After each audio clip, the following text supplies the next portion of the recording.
business logos and social media logos into your designs. They're all available for you in Canva. I'm just going to go over to, say, an Instagram post, for example, and I'm going to go onto elements. Actually, no, we're going to add a template in. So we're going to say we want to add in at the bottom here our social media handles. Now we can do that by going over to elements and then typing in any business name. So for example, Facebook. And you will find, if we click on graphics, you will find all of the different types of Facebook icons that are available, and the majority of them are free. We can try Amazon, for example. Say you sell books on Amazon, you've got the Amazon logos. So we can add this here. I'm going to choose Instagram as well.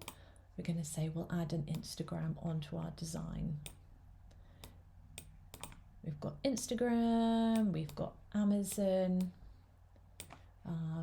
Who else shall we go for? Say LinkedIn will be on here. You can add LinkedIn. Use Spotify.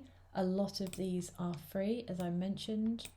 So if you use Spotify for your music, for example, you can add them all on here. Obviously, not every single business is on here, but there are a huge amount of business style logos available for you to use.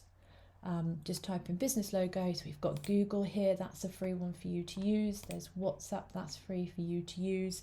So they're all on here. TikTok, you've got no excuse now to not add your socials onto your templates and your business graphics.